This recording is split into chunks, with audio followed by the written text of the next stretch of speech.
garage looking for materials for this bigger sculpture that I've been hoping to do for literally years, when I come across a bunch of casts that I had made in 2001. And then beneath those, I found casts that I had made in 2009. Casting isn't this terrible thing. You know, we're like, oh, it's not high art and it's not real. Well, I mean, casting is all of the objects that we use in everyday life. It allows us to restore things. It allows us to make things fast enough and affordable enough. These cookie presses are made from a mold that I sculpted the original, but I want to be able to press it to make sure that I have the negative. Where did this art come from? Pour one. Let's begin. I had sculpted my daughter in 2009 at 5 years old. It's heavy. You couldn't hang it on the wall. It wouldn't even be safe, but I had never intended to use the terracotta. I knew I was going to be casting this. Very early 19th century plaster relief sculpture that I always thought was very beautiful. It was muted and the frame was a component of it. I thought I would make one of my daughter. I had painted just one for myself, but I had cast 9 of them total, and I just never did anything with them. I needed to make sure that now these casts that I had found all these years later were still secure, that the wire on the back was still firm, and it's coiled about 4 inches on either side deep into the plaster. It won't pull out, and it's picture wire. It's meant to hold all of this weight.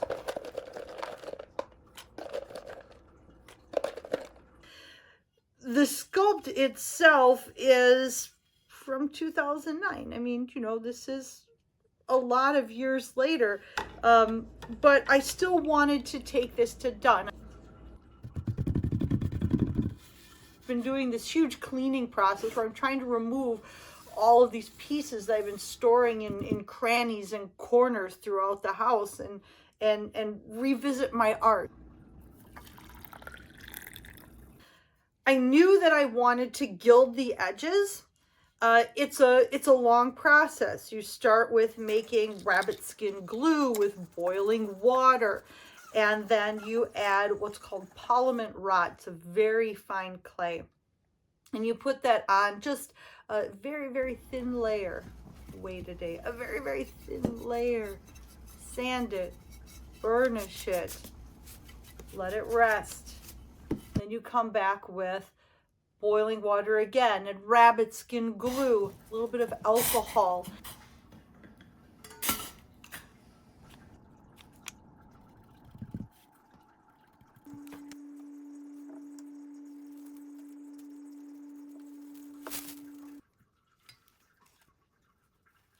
And gently lay that leaf on. Wait a day.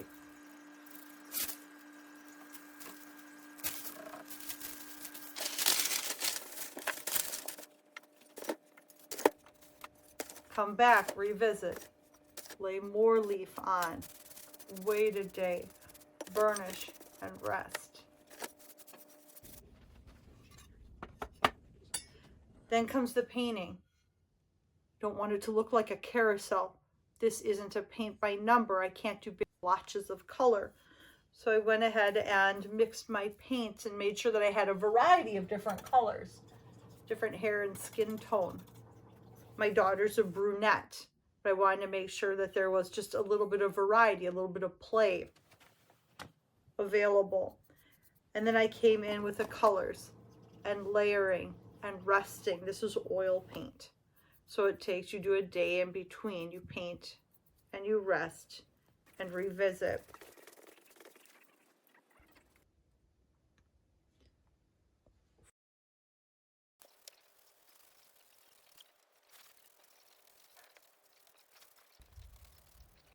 Oil paint is a traditional material. It is nice in that it is durable. We know that it lasts for centuries. It also gives a translucentness that the see-throughness of skin, that transparency that everyone enjoys so much. So I chose oil paint because I thought it would be a really fun material.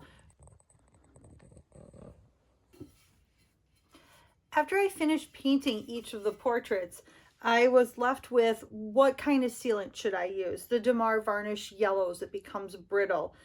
These are not oil on canvas. It is more rigid. It can tolerate a more rigid sealant. And I started with just a spray sealant, but it ended up lifting some of the paint. This one's really my favorite, but that's an artist's take. You know, we like to have that texture. We like that lift.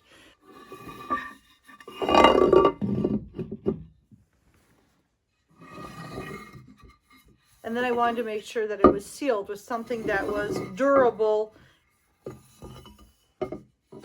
and something that would not be too garish. So I came back with a polyurethane.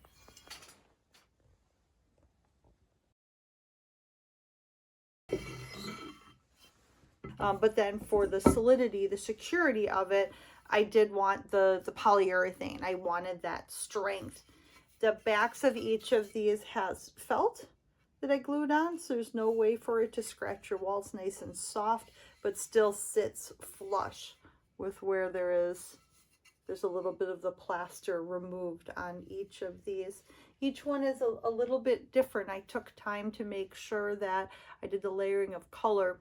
It truly was a boon for me to find these because they ended up being a practice for this larger piece that took me almost 2 months to finish. And it's because all of the different components. This is one solid cast, where this piece is there's 1, 2, 3, 4, 5, 6, 7, 8, 9, 10 cast plaster pieces, and then of course the wood structure that's holding it together, the leafing, the painting.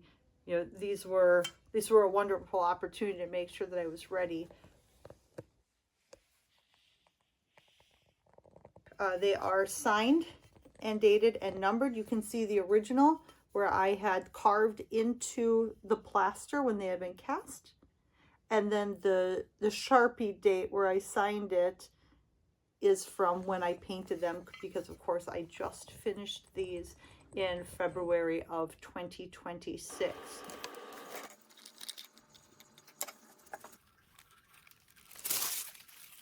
I have a piece that's ready to enjoy.